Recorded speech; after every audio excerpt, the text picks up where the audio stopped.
To the boys from McGill, what happened that winter night in a Montreal skating rink was just an experiment. They never dreamed they were making history.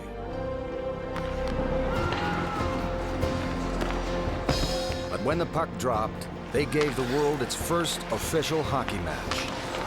And in that moment, a new game and a new country made a lifelong bond. We were the nation that was created when the game was created. A game of survival, played against winter. The promise of life in the season of death. It's tough, it's dangerous, it's wonderful. Hometown dreams born on frozen ponds, and epic journeys in the quest for glory.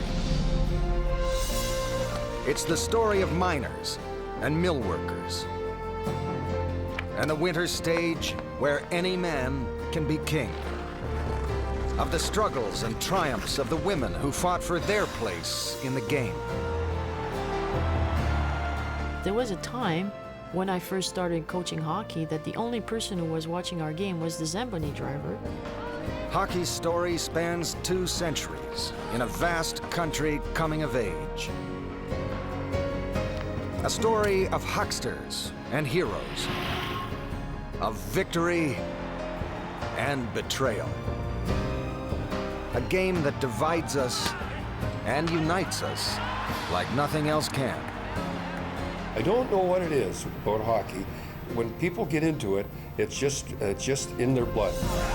It's Canada's gift to the world and a measure of our place in the world. Are we gonna have challenges?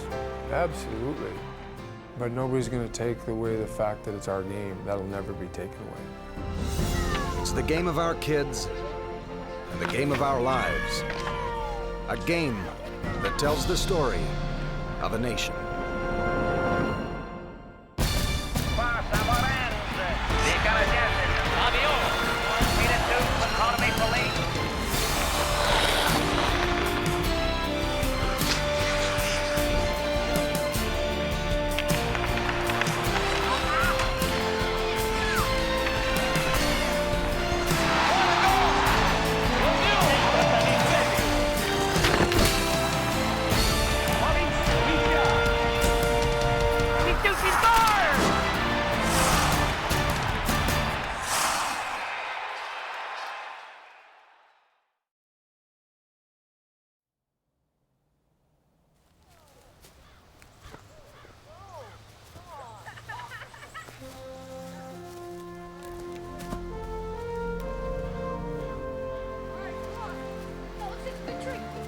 To play shinny, one had to have a good stick, no umbrella handle.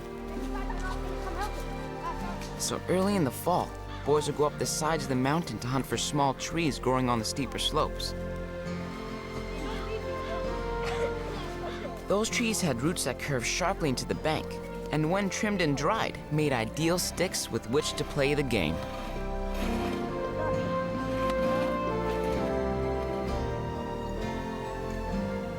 Even before Canada was a country, it was a ritual that marked the passing of one season and the beginning of another. Winter, or more precisely, hockey season.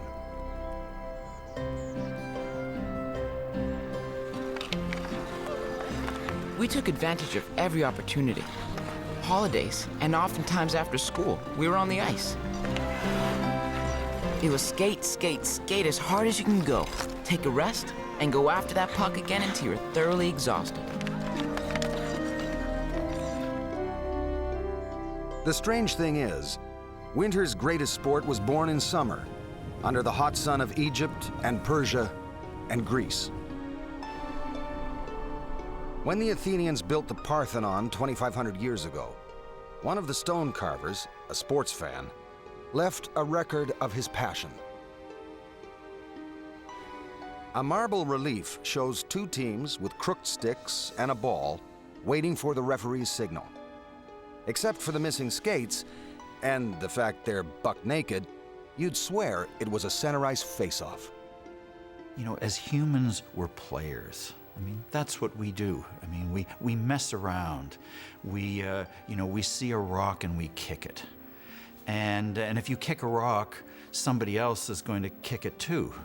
And they may kick it in the opposite direction. And games begin. As civilization spread westward, so did its games. Taking root in Europe and the British Isles, they called it bandy, or hurley, or shinty.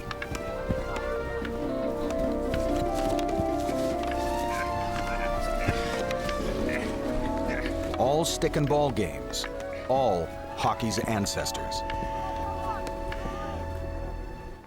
But it's the skate that sets the game apart. By the 1600s, the Dutch had perfected the metal blade and had the right idea. But instead of hockey, they came up with a game called golfen. If this looks like a threesome standing on the first tee, it's because they're playing ice golf. The English and Irish nearly got it right, adapting the game of hurley to the new marriage of steel and ice. Almost hockey, but not quite. It wasn't until the old country games arrived with the immigrants on the shores of Nova Scotia that the last missing pieces were found. The new arrivals found the natives already had their own stick and ball game. The French called it lacrosse. In the native tongues, it had many names, including one that means little brother of war. The Aboriginals considered sport as a rehearsal for battle. And consequently, in these games, it was winner take all, literally, sometimes. The opposing players might be killed. They would certainly be roughed up because you wanted to win, because when you were in battle, you had to win or you'd be dead. I think the immigrants saw how seriously they played these games and imitated them consciously or subconsciously when they played their own. A rough game and a rough country. Both are taking shape at the same time. Many will lay claim to the title birthplace of hockey. By the early 1800s, there are stories of schoolboys playing a form of the game on the frozen ponds and inlets of Nova Scotia. And British soldiers from the Kingston garrison are seen scrimmaging on the ice of Lake Ontario. Hockey was not invented, it evolved. But Canada's imprint on it is unmistakable. In 1866, the Star Manufacturing Company of Dartmouth, Nova Scotia, produces a revolutionary new skate, an ingenious design that clamps firmly to a boot with a rounded blade for better maneuverability. For the next half-century, Star skates are the gold standard around the world. Even Leon Trotsky, future leader of the Russian Revolution, longs for a pair. Our relatives and friends, when going to town, would sometimes ask what I wanted. My eyes would shine. "I want Halifax skates," I would cry. But they would forget their promises. I lived in hope for several weeks and then suffered a long disappointment. Star also sells hockey sticks, handmade by Mi'kmaq carvers. They're cut from the hornbeam tree, nicknamed ironwood for its resiliency, or stinkwood, because the sawdust smells so bad. Mi'kmaq sticks sell all over the continent for 45 cents a dozen. And each hockey stick at the time was like a Stradivarius. It was unique in its own way. There were no two hockey sticks that were alike. First of all, no two pieces of wood are alike, but also the carver made a difference, and his nuances and how he carved the stick. It's a beautiful metaphor for Canada, which I think was formed by the forest. The industry of the forest is the first sort of rooted industry in Canada, and out of this rooted industry comes what has become our sporting symbol, the hockey stick. It's the stick that gave the game its name. Perhaps from the old French word hoquet, which means shepherd's crook, or maybe it's from the Iroquois hohi, meaning tree branch. Wherever it came from, it stuck.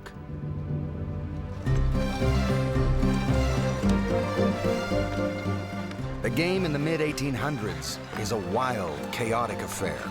No set boundaries, no time limits, few rules, the number of players determined only by how many could fit on the ice. It was probably more of a scrum game because it's similar to maybe a little bit of rugby to field hockey where everyone sort of was magnetized by the puck. And so you had to be around the puck or close to the puck, and that's kind of how you moved around, sort of like Pac-Man. And that's how the game was played. Crowded and clumsy, but James Alwyn Creighton loved it. Born in Halifax in 1850 and schooled at King's College, Creighton had grown up playing pond hockey. At the age of 22, he takes a job as an engineer on the Lachine Canal in Montreal. It's the biggest city in the country, population 150,000. A city on the brink, where a bustling harbor and modern factories share space with an open sewer running through downtown.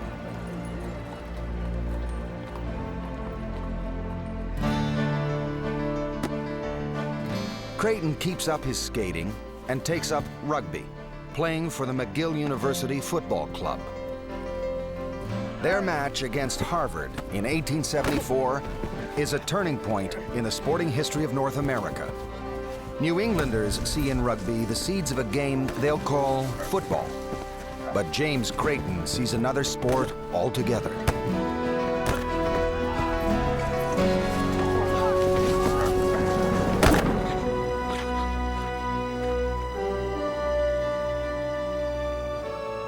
That winter, he recruits his rugby teammates, outfits them with Mi'kmaq sticks and star skates, and lays out the rules.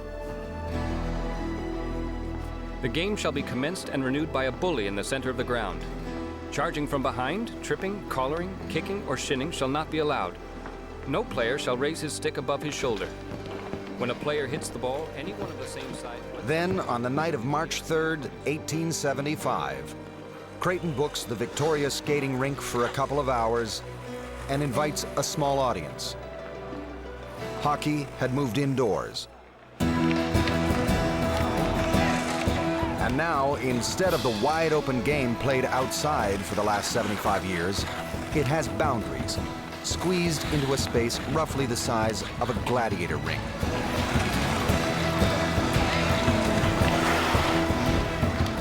They play by rugby rules, so it's illegal to pass the puck forward. Stick handling is the only way to attack, and body checking the best way to defend. The goalposts are 8 feet apart, and the goalies are forbidden from falling or kneeling to make a save. They play 9 men aside, no substitutions. Everyone goes the full 60 minutes. Strange to modernize, maybe, but there's no question it's hockey. God didn't point to Montreal on March 1875 and, a lightning bolt, and suddenly there was this new game. But all the elements have fed together into one place, the biggest city in the country, the most important city in the country, though, Halifax certainly has its place.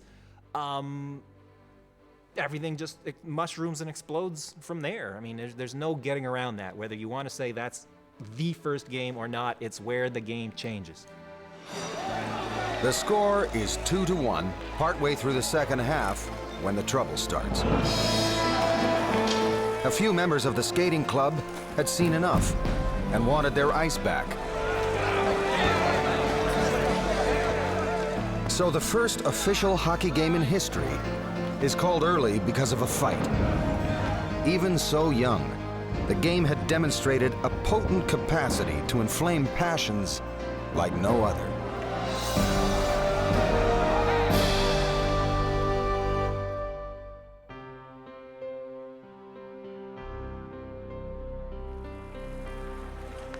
Eight years after Creighton's little experiment, hockey is still a kind of boutique sport.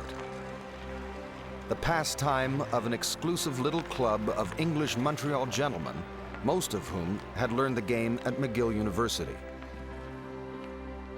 There are fewer than 100 league players in the whole country. But like journalist P.D. Ross, they're true believers. Best game I know of, hockey. got my skates, down to the river to play on the ice. Hard work all afternoon. Feeling used up.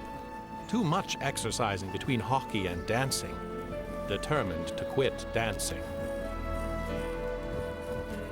It is wealthy people in wealthy sporting clubs who have the time to indulge in leisure pursuits who come up with these games and make up the rules and play them in their universities and in their social clubs. And eventually, the rest of the greater population is exposed to these and it starts to spread out. But it definitely doesn't come from the ground up. It starts from the top and works its way down to the populace. But to spread, hockey needs a showcase. And in 1883, opportunity comes calling. That year, Montreal hosts the first winter carnival. Every hotel and boarding house is booked, and tourists are pouring into the city by the trainload. P.D. Ross files reports for the Toronto Daily Mail. There must have been 1,000 sleighs and cutters on the street between 3 and 4 o'clock, and people of all description in them glide along to the music of their bells. Montreal is today the best advertised city on the continent. The centerpiece of the carnival is a marvel of frozen architecture, a real winter palace built with 10,000 blocks of ice cut from the St. Lawrence River. But sports are the main attraction: tobogganing, snowshoeing, horse races, and a curling bonspiel. And this year, Montreal's newest winter spectacle, ice hockey. And for the first time, the game has a world stage to play on. Newspapers have just started printing a sports page, and P.D. Ross makes sure hockey is in on the ground floor. This morning, the carnival sports opened with the first of the hockey matches on the river. The Quebec and Montreal teams were pitted against each other. The game is one of the finest and fastest on earth. I think the significance of it is we finally have kind of almost a homegrown product that's accepted, that people of all strata in society say, hey, that's worth going to see. And I think it's important that it's in Montreal, which is the most important city in Canada at the time in terms of legitimizing something. If it's accepted in Montreal, it's going to be accepted everywhere. But the game still awaits its greatest patron, and he arrives in the nation's capital in 1888. Canadians could be forgiven for suspecting the Queen's new man in Rideau Hall might be a dry twig.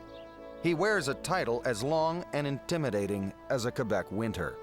1st Baron of Preston, 16th Earl of Derby, Knight Grand Cross of the Order of Bath. In fact, Governor General Frederick Stanley is made for Canada. He's a sporting man who likes to hunt, loves racehorses, and has a passion for fishing. He'd never seen a hockey game until that first winter in Canada, but all it took was one. And he comes here, and he meets the Canadian winter, and he goes to the Montreal Winter Carnival, and he walks in the middle of a hockey match with his wife and a bicycle aid and a couple of his kids in tow. And after they play God Save the Queen and stop the match to do this, the game resumes and Stanley falls in love. From that day, hockey took up residence on the outdoor rink at Rideau Hall. His lordship isn't much of a player himself, but his kids take to it like naturals. His daughter Isabel is in the lineup for the government house team that wins the first women's hockey game ever played, thus prompting her peers back in England to sniff that she's too much inclined to be like a boy. Rideau Hall also fields a men's team, the brainchild of Stanley's sons, Edward and Arthur. The captain of the squad is none other than James Creighton. The man who'd brought hockey to Montreal is now law clerk to the Senate, and still a keen player. They call themselves the Rideau Rebels, a name Edward Stanley chose because it all started as a bit of a lark. We were not too well looked upon by the authorities, and I think that our name, the Rebels, shows very clearly the feelings that existed amongst other hockey players towards us. The mere thought of it connects me with one of the happiest times of my life. The Rebels take hockey on the road, giving it the kind of exposure only royalty can attract.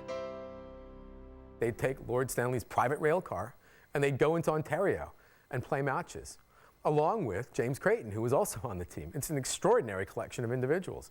The Governor General's sons and Creighton, kind of hockey evangelicals, if you will, going out into the hinterland with the imprimatur of the Governor General on it, and the guy who stages the world's first indoor game, going around barnstorming. Before the family returns to England in 1892, the Stanley boys cajole their father into a $50 investment with a London silversmith. A modest little cup that any team in the Dominion can challenge for, and none can keep. Hockey has its greatest prize.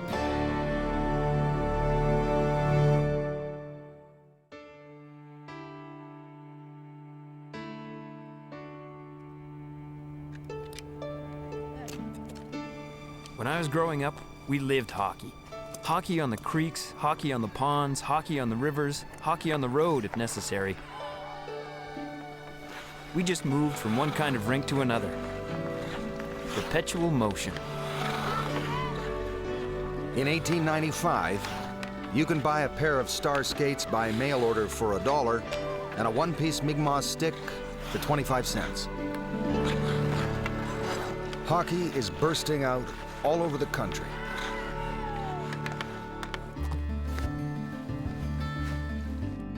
Bankers face off against each other in Regina, plumbers' helpers play in Ottawa, and firefighters in Calgary. The young Jubilees of Dartmouth and the Eurekas of Halifax play for the Colored Championship of Nova Scotia. And the first women's teams are forming in universities in Quebec and Ontario. The CPR had just finished the last 100 miles of track in a steel highway that now links the country from coast to coast. Discounted fares are offered to hockey fans, and local rivalries spill over into contests between cities and provinces. The Winnipeg Victorias had come late to the game, but they have the advantage of winter ice that comes early and stays long. They also have one of the finest athletes in the country. Dan Bain never drank or smoked and claimed he had no time for women.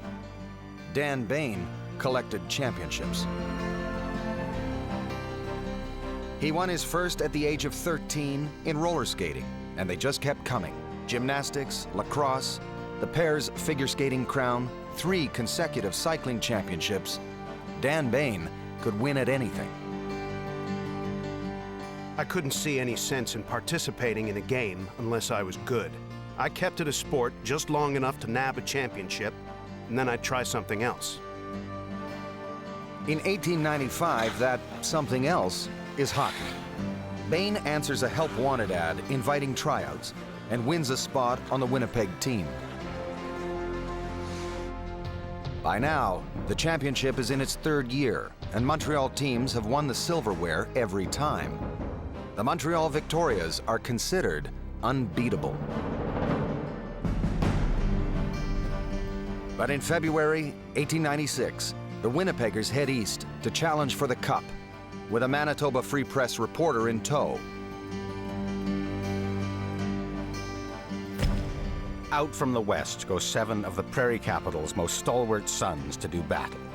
We have shown that Winnipeg is the curling center of the world, and if the Stanley Cup is brought to the bull's eye of the Dominion, we will have proven our right to be called the hockey center of the world. It realizes the vision that Lord Stanley had. You have a team from the West, which in those days was the hinterland, coming east to play in a big series. You have all sorts of modern inventions which tie the country together, telegraph, the railway, etc. All of a sudden, this vision of Canada is realized in a hockey sense. And we have this Challenge Cup, which represents the championship of Canadian hockey. So Winnipeg comes into the heartland of establishment Canada. It's a phenomenon that no one has seen before. The game is played in the old Victoria skating rink, under the same roof where 21 years earlier James Creighton had first brought hockey in from the cold. But this time, the place is packed to its elegant rafters.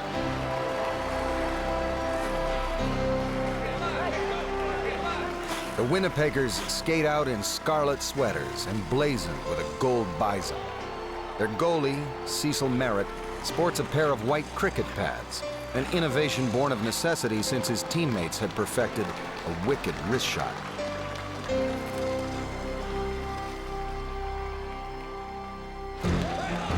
The Winnipeg team plays fast and tough, something Dan Bain is particularly proud of.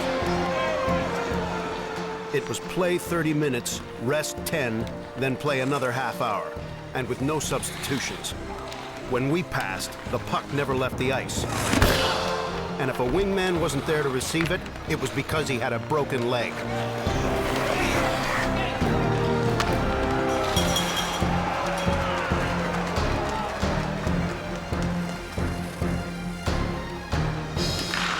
Thanks to the CPR, the country is not only tracked, but wired. And tonight, for the first time, hockey fans back in Winnipeg could follow a game they couldn't see. It's spotty and time delayed coming down the telegraph wires, but still, it's play-by-play.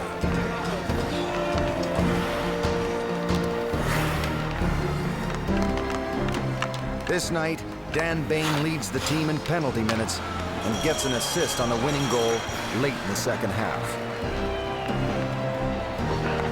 Cecil Merritt, with his white cricket pads, is so good. One reporter declares the Winnipeg goal might as well have been boarded up. Montreal goes down to defeat, and the cup goes west.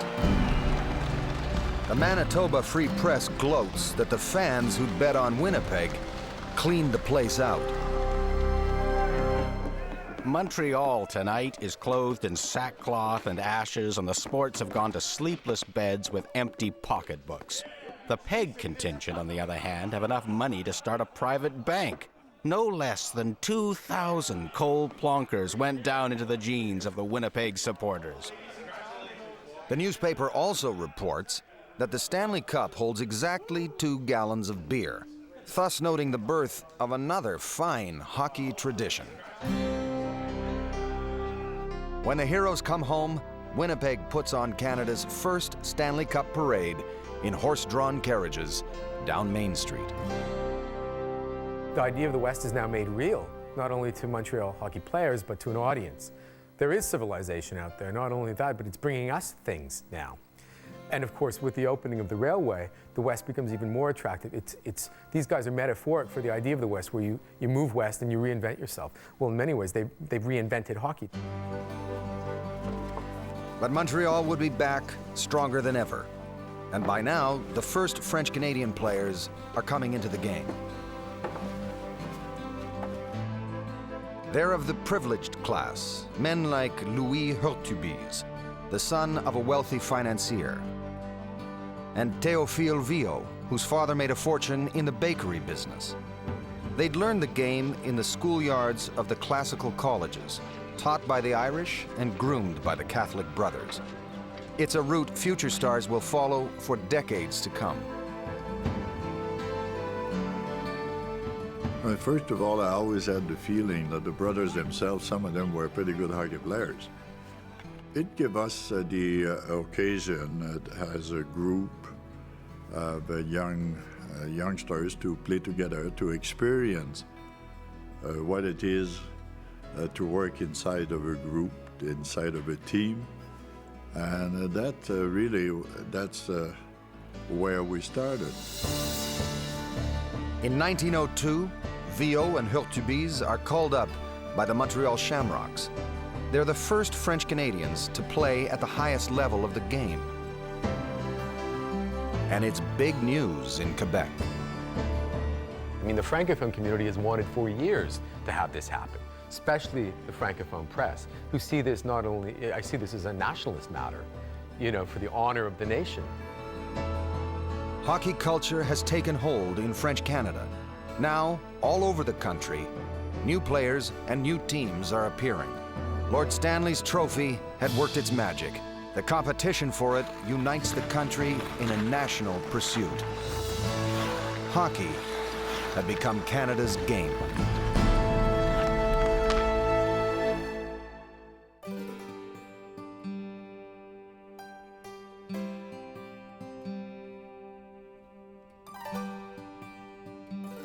Of all the fortune seekers who joined the Klondike Gold Rush in 1897, few are as bold or as lucky as Joseph Whiteside Boyle.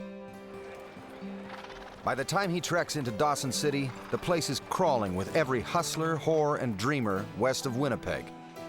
But Joe Boyle dreams big. He invests in timber concessions, sawmills, and shipping docks. And while others are panning or sluicing, he builds giant floating dredges and mines the whole Klondike River.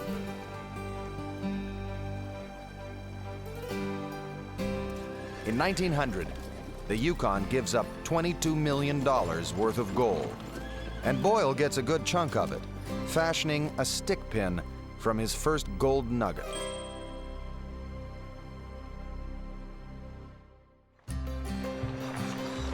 And that winter, he sees his first hockey game. Soon, he's managing one of 4 teams playing in the Dawson City Hockey League.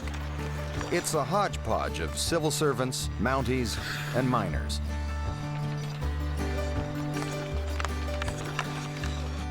Boyle leads the campaign to build them a world-class indoor rink, complete with its own electric power plant and advertising plastered on the boards. In 1904, Boyle and the Hockeymen of Dawson stack one team with their top players and issue a challenge to play for the Stanley Cup. It's a crazy idea. They'll have to face the formidable Ottawa Silver Seven. The boys in the red, white, and black are the best and baddest hockey team in the game. Everybody they play, the newspapers from the other cities complains about how brutal and dirty they are. Whereas the Ottawa papers just sort of dismiss them as they're all whiners. You know, it's a tough game, we play it tough. But whether they were dirty or not, and clearly they must have been, they were good. The heart of the Silver Seven is an Ottawa blue blood named Frank McGee, nephew of Thomas Darcy McGee, the assassinated father of Confederation. Frank is also one of the greatest comeback stories in sports history. The accident happened when he was 18, playing in a charity match to raise money for Canadian soldiers wounded in the Boer War. McGee took a puck in the face and was cut so badly, his left eye went blind. Which is an extraordinary loss to him and to the game because he's a gifted athlete. I mean, he can put the puck in the net. Now he can't. He's lost his eye. So he takes a job where 100% vision isn't necessary. He becomes a referee. Close enough to a seat at the table. Misses it. Decides, what the hell, I'll risk that other eye. McGee comes back to play with the Silver Seven, launching one of the greatest dynasties in hockey's record books. In the next 2 seasons, Ottawa defends the championship against the best in the country. The Rat Portage Thistles, the Toronto Marlboros, the Montreal Wanderers, the Brandon Wheat Kings. None can touch the Silver Seven and one-eyed Frank McGee. I mean, they'd win 6-4 and he'd get 5 of them. So you can't go by how he played, but you just look, he must have been heads and shoulders above everybody else because he got the points. Wait, one-eyed Frank McGee, does that sound great? It sounds like a gunfighter or something. The Dawson City Nuggets have no stars and no track record. They'd never won anything. Their goalie is an 18-year-old kid named Albert Forrest, who'd never been in net. But Joe Boyle is a rich man with good connections. He convinces the Stanley Cup trustees there's a golden marketing opportunity here, and the challenge is accepted. Well, Dawson City was a city full of dreamers. It was full of people chasing gold, chasing a fortune. So it would be a perfect place for a team that thought it could travel like 40 days across North America in the dead of winter and win a Stanley Cup. No other city is based more on dreams, and the Stanley Cup is just one of those other dreams for Dawson City. On a cold December morning in 1904, the local newspaper sees the Dawson City Nuggets off on the strangest road trip in hockey history. The first stage is a killer dog sled trail. The run of 365 miles over the ice and snow to Whitehorse will put the boys in splendid condition, and they will be long on wind and strength when they lay out on the ice for the biggest hockey trophy under the sun. Thus begins a 4,000-mile odyssey across the country. It takes them 10 days to walk to Whitehorse. They spend Christmas in a prospector's cabin, socked in by snow. When the storm passes, they scramble to get to Skagway, where they catch a steamer to Vancouver, and finally, the transcontinental for the long run east.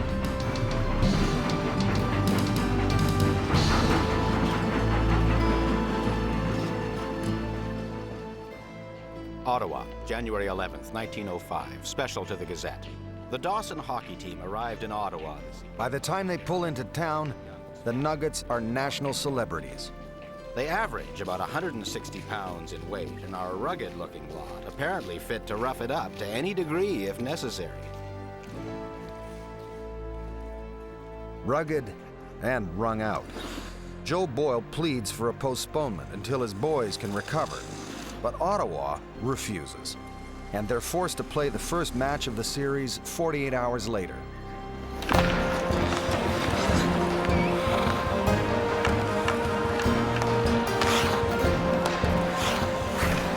It looks for a while like the Nuggets might make a game of it. But in the end, fatigue takes its toll, and they lose the first game 9-2. Still, Joe Boyle remains confident in his post-game report to the home crowd. It was a great game, and the score is no criterion of it. We have a good chance to win the cup. Every prospect at Monday's game will tell a different story.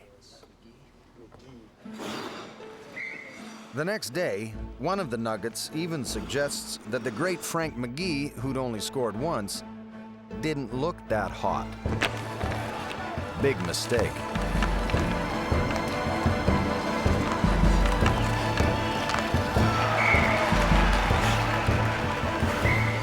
It was suspected that he might have been holding back so as not to embarrass Dawson City.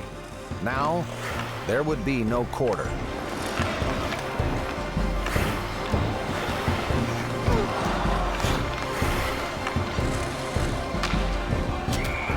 In the second game, McGee is dazzling. He scores 14 goals, including a flurry of 8 in the space of 9 minutes.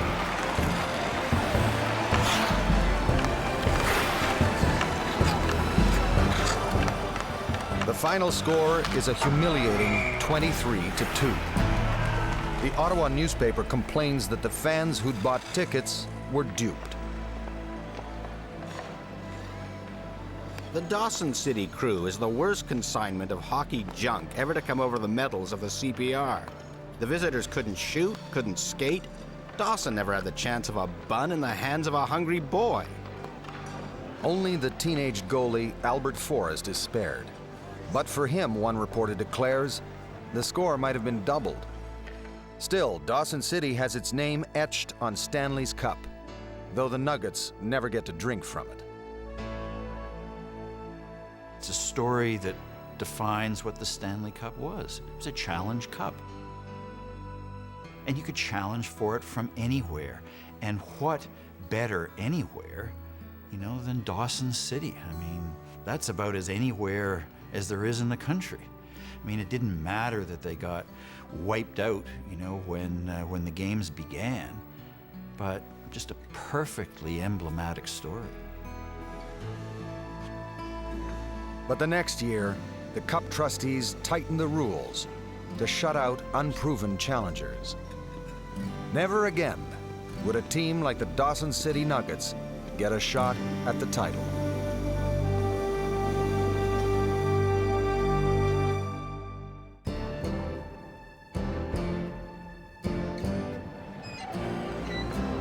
Hockey had come a long way since that first experiment in a Montreal skating rink in 1875.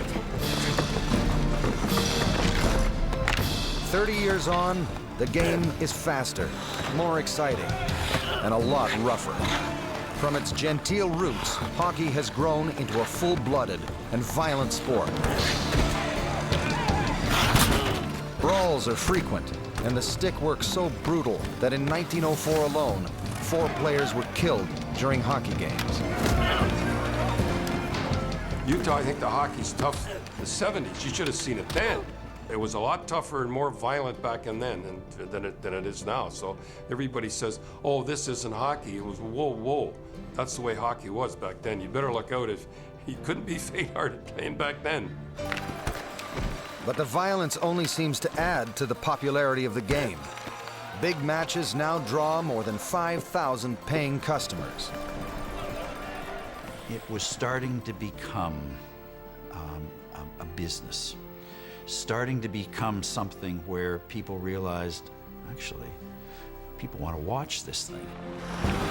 Hockey sells newspapers, fills taverns, and fuels the betting halls. Everyone is cashing in, except the players.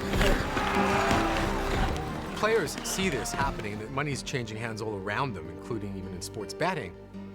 And so it evolves at the beginning of the 20th century to the point where they now want to be paid to play and think it is hypocritical not to pay them. They're not bound by any code of amateurism. They see that the owners aren't bound by any code of amateurism, so why should they be? Hockey's little secret is out. What began as a pleasant recreation for the leisure class is now a hugely profitable business. And the big paydays are coming. The stage is set for a new breed of player and the rise of professional hockey.